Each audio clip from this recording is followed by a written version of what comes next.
पति पत्नी का रिश्ता दिल छू लेने वाली कहानी। आधुनिक विज्ञान के ज़माने में हमने बहुत तरक्की कर ली है, हम बहुत होशियार हो गए हैं, लेकिन कभी कभी हमारे जैसे होशियारों को भी कुछ गंवार लोग ऐसे मिल जाते हैं जो हमें काफ़ी कुछ सिखा जाते हैं।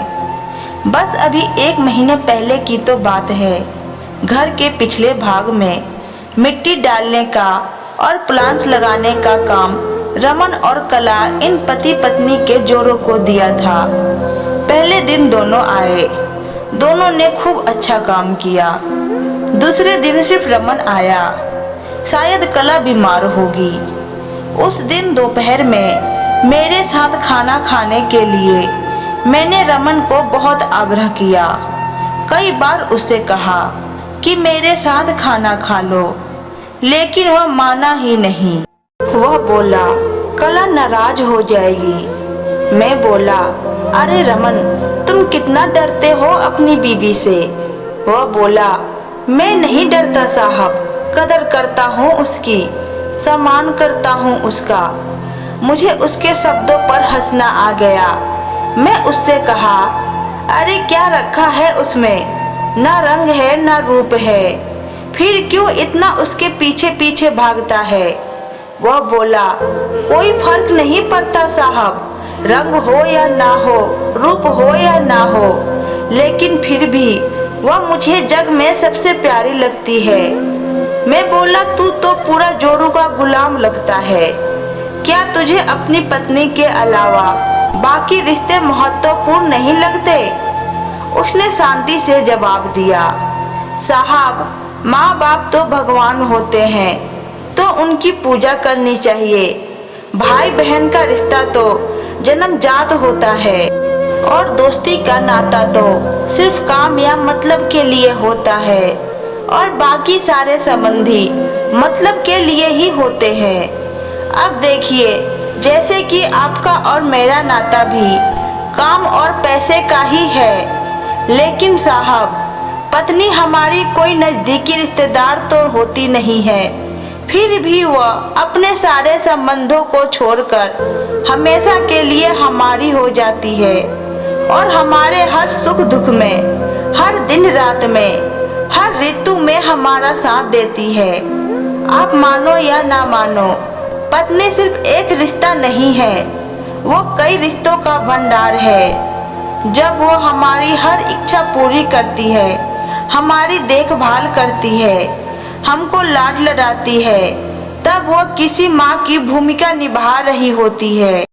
जब वो हमें अपने वर्तमान परिस्थिति की समझ देती है, और जब हम अपनी कमाई उसके हाथ में लाकर देते हैं, तब हमें विश्वास होता है कि वह उसका सही इस्तेमाल करेगी और हमारे साथ कुछ बुरा नहीं होने देगी।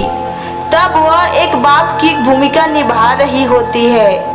जब वह हमारे बारे में चिंतित होती है, और जब वह हमें हमारी गलतियों को बताकर उसे सुधारने का मौका देती है, तब वह किसी बहन की भूमिका में होती है। जब वह हमें अपनी नई नई इच्छाएं बताती है, हमसे किसी चीज की मांग करती है, नखरे करती है, रूठती है, जिद करती है, तब वो किसी बेटी जैसी होती है। जब वो हमें कुछ नया सिखाती है, हमसे झगड़ती है, तब वो किसी दोस्त की तरह होती है।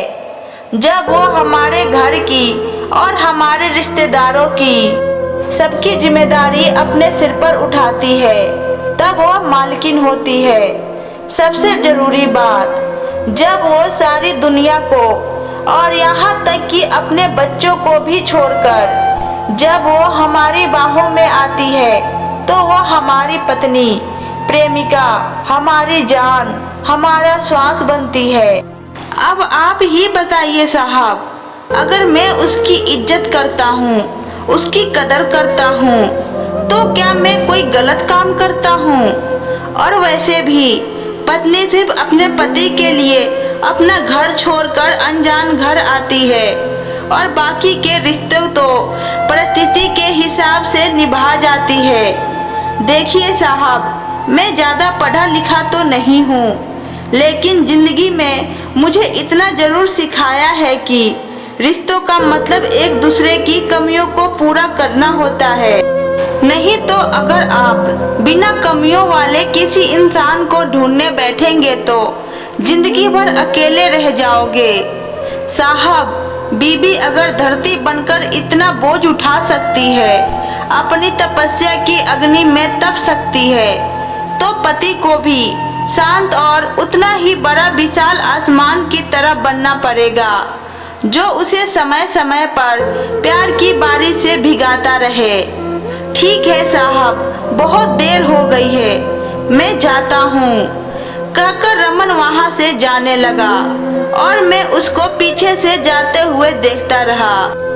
आज इस छूटक मजदूरी करने वाले आम इंसान में मुझे बहुत बड़ा उपदेश देने वाला गुरु नजर आ रहा था। उसकी वह बात कि पत्नी कैसी भी हो उसको मान देना, उसकी इज्जत करना, देखभाल करना हर विवाहित पुरुष का प्रथम कर्तव्य है और यह गुरु ज्ञान मुझे जीवन भर याद रहेगा। उम्मीद है इस कहानी ने आपके दिल में अपने जीवन साथी का स्थान और भी ज्यादा मजबूत कर दिया होगा।